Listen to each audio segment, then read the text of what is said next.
This is Abraham Lincoln's second inaugural address. If you look, you'll see that it was delivered in March of 1865. Reading the background information here, also you'll see that there's tie-in to our last reading, that it mentions that Frederick Douglass actually gave his response to Lincoln, right, and told him that he thought this was a sacred effort. So this speech has Frederick Douglass's stamp of approval.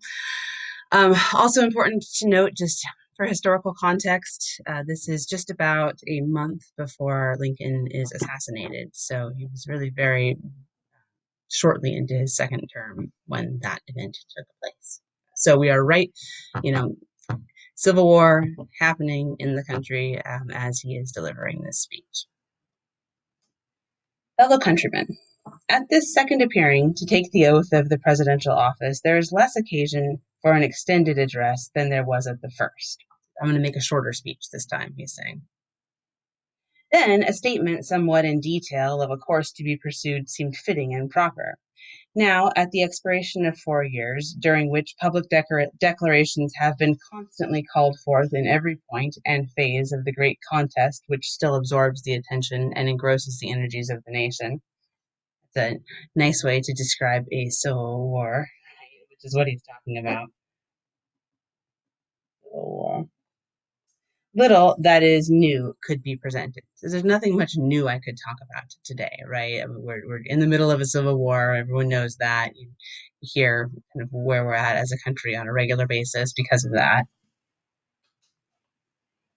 The progress of our arms, upon which all else chiefly depends, is as well known to the public as to myself, and it is, I trust, reasonably satisfactory and encouraging to all. So it sounds like at this point things must be going fairly well for the Union.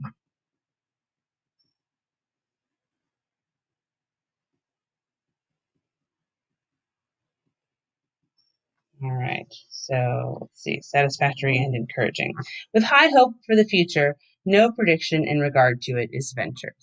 I'm optimistic about the future, but I'm not going to make a prediction. On the occasion corresponding to this 4 years ago, right, his previous inauguration,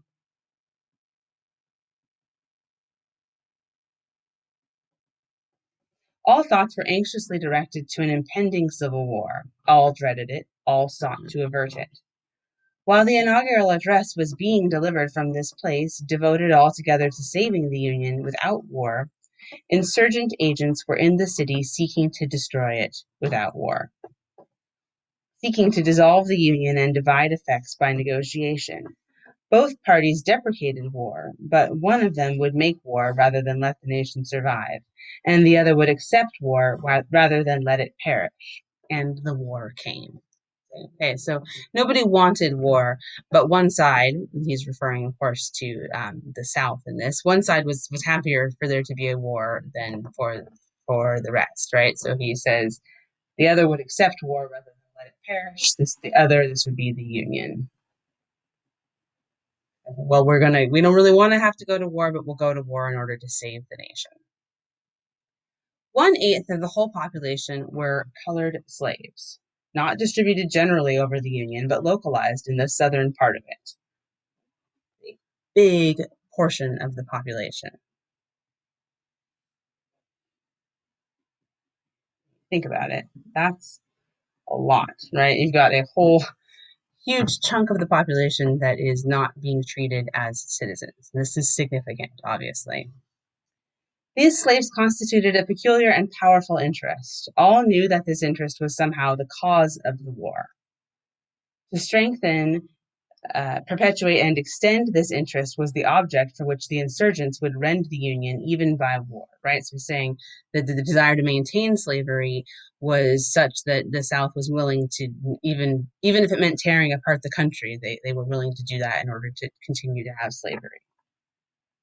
While the government claimed no right to do more than to restrict the territorial enlargement of it, right? It's just the national government or the Union, right, wanted Union to stop spread of slavery.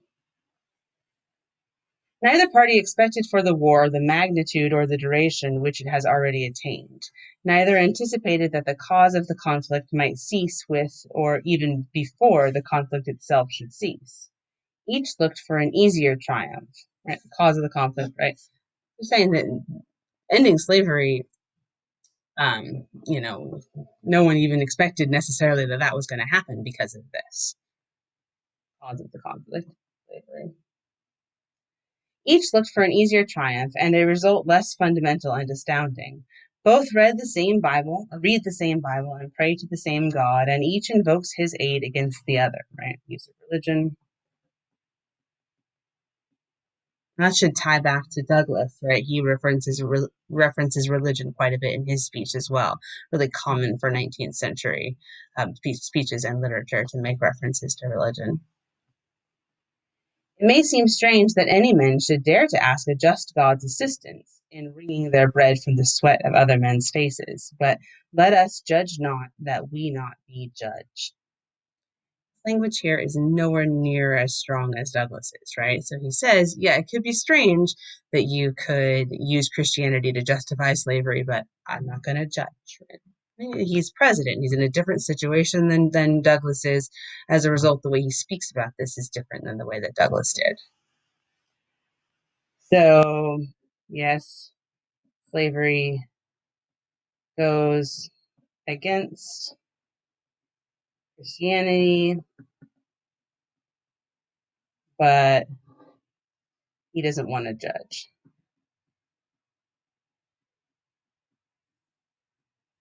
Trying to pull the country back together, right? And if he starts judging the other half that he hopes will rejoin the nation, that's not going to go over so well.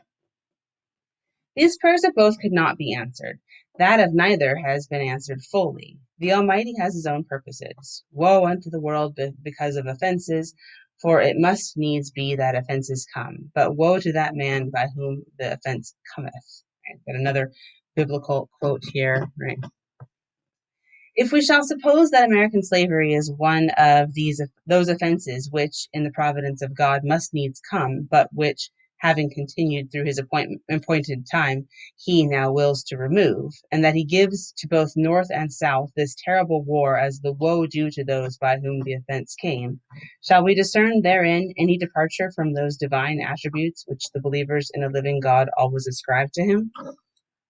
As a mouthful, right? So what he is saying basically is that, maybe what's going on here is that this is God's sort of um, approach to ending slavery, right? That this is what we shouldn't question God, but that this war is the punishment for having done this, and that is the woe, right? The woe is the war.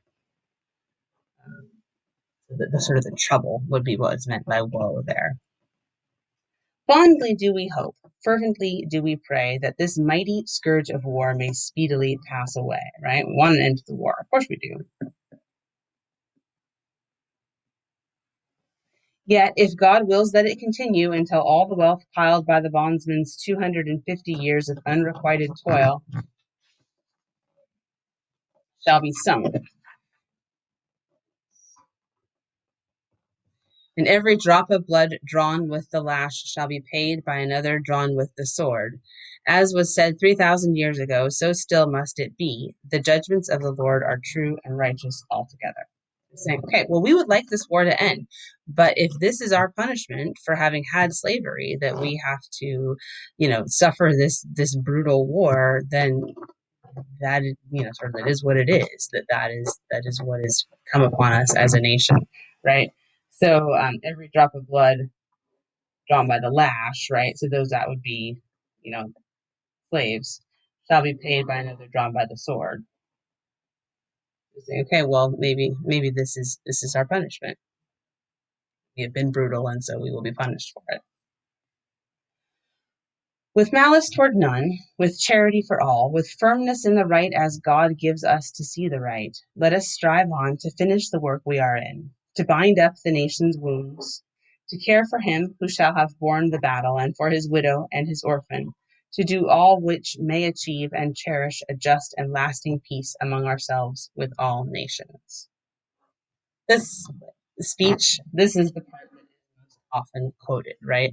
That here we are in the middle of a war, and here is Lincoln trying to unify the country, right? With malice towards none, right? With hatred and with anger towards none. He wants to welcome back the South and to unify the country. That we should look to bind up the nation's wounds, and care for each other. So this speech, really is his, yes, sort of addressing that clearly slavery was wrong and perhaps we are now being punished as a nation. But again, I compare it to the language that Douglas uses, right? The language here is much less, it's not as strong as Douglas is, right? That he is trying to speak in a way to soothe the nation. Here are two men in very different situations and speaking to very different audiences, and as a result, using very different language. And we will talk more about that.